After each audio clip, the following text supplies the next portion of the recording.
Bem-vindos ao canal Bovespa B3 com Linux. Neste novo vídeo da série, vamos apresentar alguns preparos convenientes para instalação de distribuições Linux e como testar o Linux Mint antes de partir para a instalação.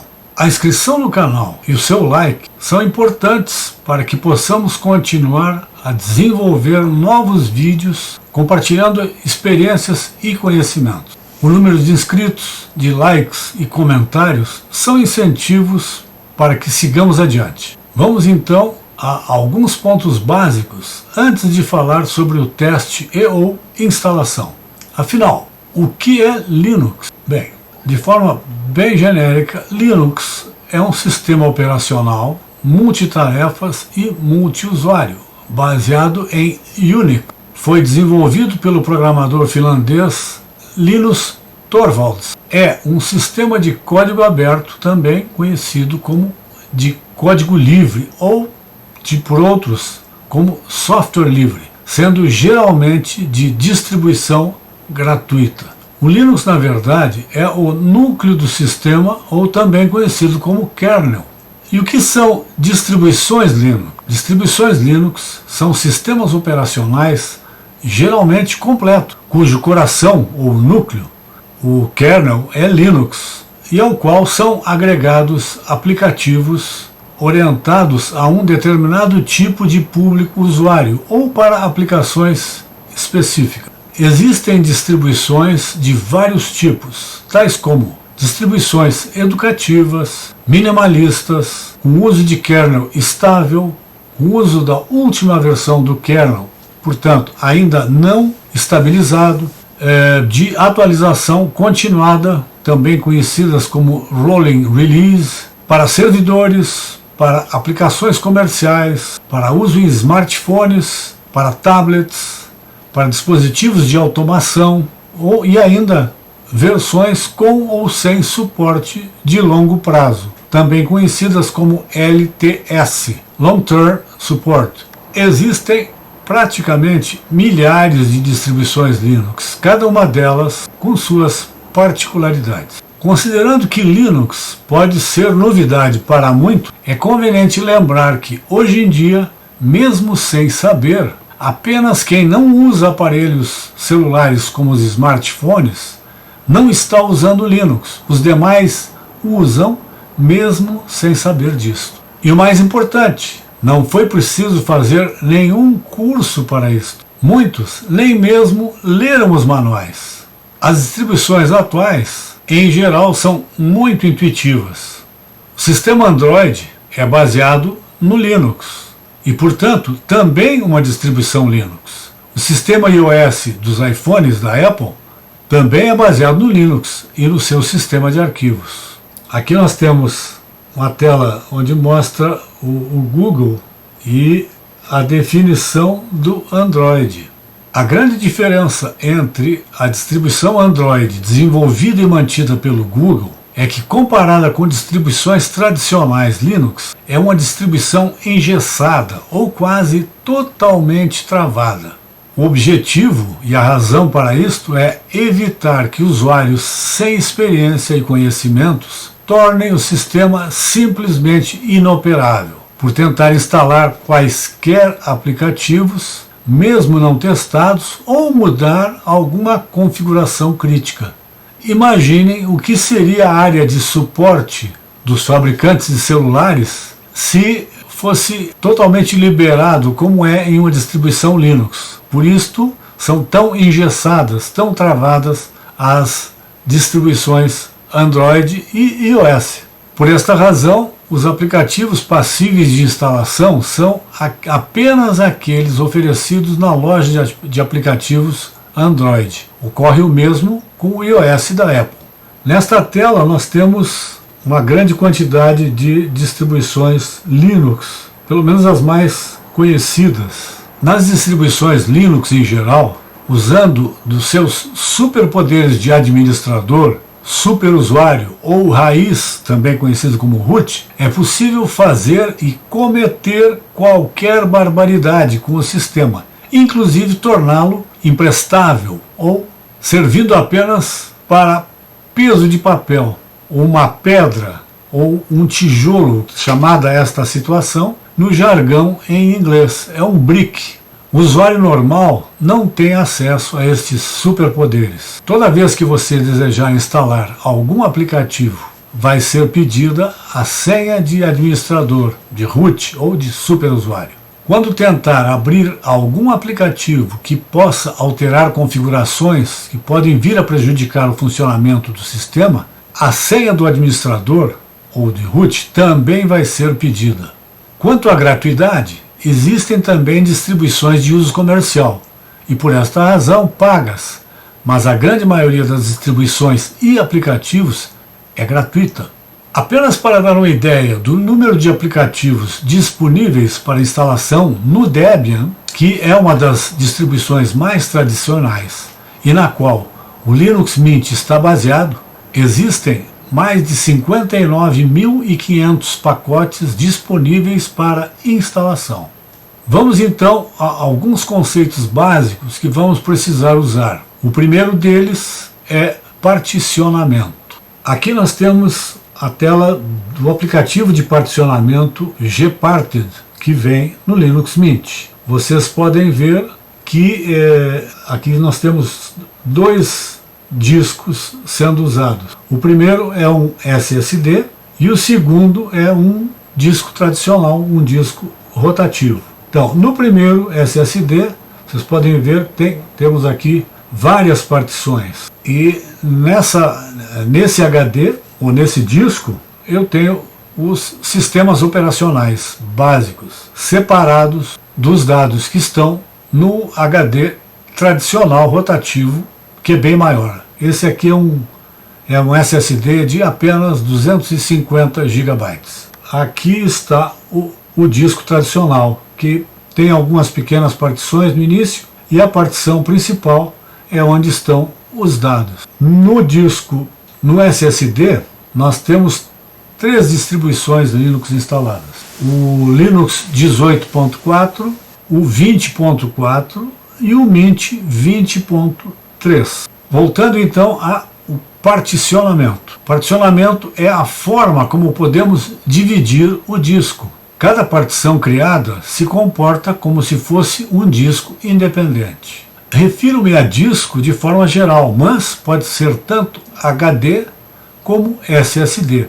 Os HDs são os discos rígidos, rotativos. Os SSDs são drives de estado sólido, que usam módulos de memória. Esta divisão do disco permite usar uma partição para o sistema operacional, outra partição para os seus dados, outra apenas para arquivos de partida ou boot, outros ainda para partição de recuperação do sistema, etc.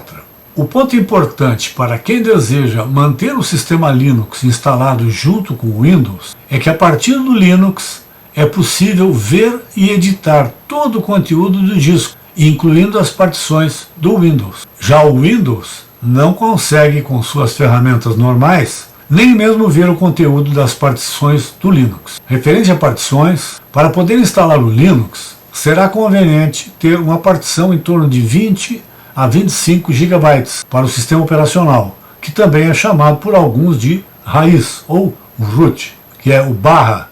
É possível usar partições de 15 GB ou até um pouco menos para o sistema, mas, dependendo dos aplicativos que você venha a instalar, talvez precise aumentar a partição raiz. Será conveniente e mais prático também manter um espaço tão grande quanto a capacidade do seu disco permita para a partição /home, onde seus dados e configurações ficam armazenados. Em caso de problemas, basta reinstalar o sistema e seus dados estarão preservados, contanto que você não reformate a partição /home. É possível manter várias distribuições Linux instaladas e operacionais ao mesmo tempo, com ou sem Windows, também instalado no mesmo computador. Particularmente, por segurança e por redundância, mantenho sempre pelo menos 2 distribuições instaladas e devidamente atualizadas, com os dados de todas elas localizados numa mesma partição /home, apenas com nomes distintos. Existem distribuições Linux para todos os gostos. Agora a grande pergunta: qual a melhor distribuição Linux? Aqui nós temos a tela da DistroWatch. Nesta tela da DistroWatch nós temos as preferências ou o número de downloads nos últimos 12 meses, nos últimos 6 meses, nos últimos 3 e no último mês. Vocês podem ver que tanto o Linux Mint quanto o Ubuntu estão entre as 6 primeiras classificadas. Então, voltando a qual a melhor alternativa de distribuição Linux, isto vai depender das preferências de cada um, além do seu grau de conhecimento e familiaridade com o Linux. A razão é simples: alguns preferem instalar um sistema enxuto, no qual irão agregando aplicativos de acordo com as suas preferências. No nosso caso, como desejamos aprender, treinar e instalar com maiores facilidades plataformas de análise gráfica avançadas para poder operar em simulador, em replay e em modo real em operações de day trade na Bovespa ou B3, vamos mostrar passo a passo a instalação de Linux Mint e do Ubuntu. Estas duas distribuições estão entre as 6 mais populares mundialmente, dispondo além disto de imensas comunidades de usuários e fóruns de suporte em praticamente qualquer idioma. Antes de partir para quaisquer tentativas e experiências com o particionamento do seu HD para criar espaço para a instalação do Linux, sugiro que pratiquem e experimentem com estas duas distribuições a partir da mídia de instalação e em modo live, sem fazer a instalação. Tanto o Linux Mint quanto o Ubuntu permitem o uso do modo live. Com isto, você poderá confirmar que a distribuição reconhece todos os itens do seu hardware e que o seu PC está totalmente operacional. Tanto o Linux Mint como o Ubuntu têm demonstrado capacidade superior de reconhecimento, configuração e instalação das mais abrangentes em termos de itens de hardware.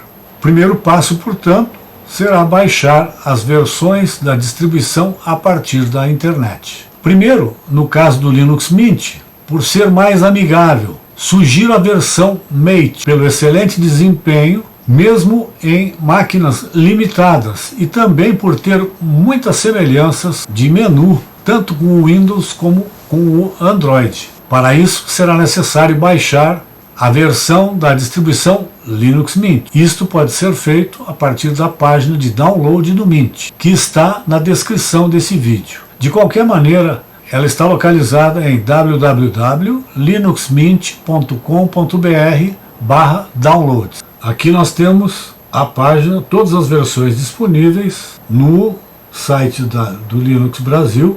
São as últimas versões disponíveis com as respectivas interfaces gráficas, o sistema na qual estão baseados, o repositório, o status, a versão, o número da versão, o codinome, são as duas primeiras colunas. Então nós temos desde a 20.3 e vai até a 19. A minha sugestão é escolher a versão 20.3 Mate, cujo codinome é UNA, para PCs menos antigos, pelas mesmas razões mencionadas antes. Com a cópia da imagem ISO já salva em seu HD, basta queimar esta imagem em DVD, usando o programa da sua preferência. Antes de queimar a imagem ISO no seu DVD, será conveniente fazer a verificação da integridade da mesma, seguindo os procedimentos descritos em detalhe na página do Linux Mint. Poucas vezes tive problemas com imagens ISO baixadas, mas isto pode acontecer, e a tentativa de instalação ou apenas uso em modo live pode falhar. Mais prático ainda que isto, basta carregar esta imagem em um pendrive bootável com pelo menos 4 GB de capacidade, pois o Mint versão Mate tem 2.1 GB. A criação do pendrive bootável deve ser feita com um programa para a criação de pendrive de sua preferência. Se o seu PC, entretanto, for mais antigo, sugiro baixar a versão 19.3. Também está aqui na lista das alternativas, das últimas alternativas disponíveis. Está a versão Mate 19.3. Voltando, se o seu PC for mais antigo, sugiro baixar a versão 19.3 em 32 bits, pois funcionará tanto em hardware de 32 como de 64 bits, também na versão Mate. Com o DVD ou com o pendrive devidamente preparado, bastará inicializar o seu PC com o DVD carregado no drive ou com o pendrive espetado no PC.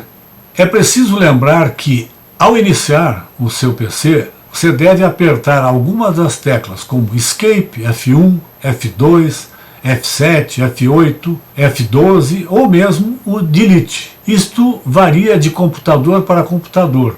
Verifique no manual qual a tecla a usar para alterar a sequência de boot ou entrar na configuração de boot. Isto serve para definir o dispositivo de partida do sistema, o dispositivo de boot. Ao fazer isso logo no início do boot, abrirá uma pequena janela onde você deve escolher a mídia onde está carregado o Linux Mint, ou seja, um DVD ou um pendrive que você preparou.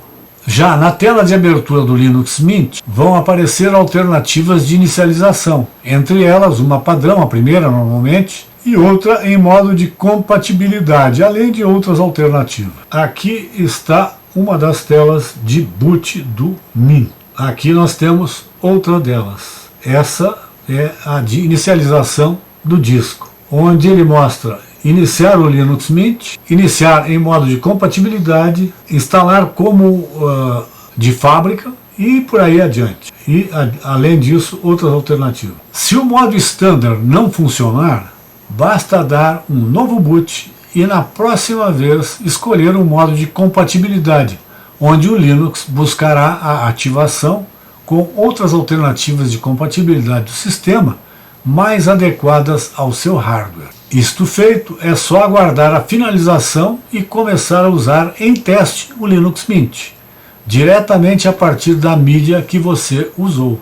O Linux Mint, como também outras distribuições operando em modo live, não terão o mesmo desempenho de que quando estiverem instaladas no seu disco. Quando instaladas, normalmente o desempenho é melhor. A diferença não é muito grande, mas sem dúvida ocorre. O seu sistema Windows, originalmente instalado, continuará no mesmo lugar, sem absolutamente nenhuma alteração. Na tela do Mint, você terá um ícone no lado esquerdo para a instalação do sistema no seu PC. Sugiro que antes de partir para a instalação, experimente e busque pelo menos alguma familiarização com o Linux Mint. Continuaremos com a instalação do Linux Mint passo a passo em um próximo vídeo, para que este não fique tão longo. Se este vídeo foi de utilidade e do seu agrado, por favor deixe o seu like. Se ficou alguma dúvida, não deixe de perguntar nos comentários e faça a inscrição no canal para ser avisado dos próximos vídeos. Muito obrigado por assistir a este vídeo e até o próximo vídeo.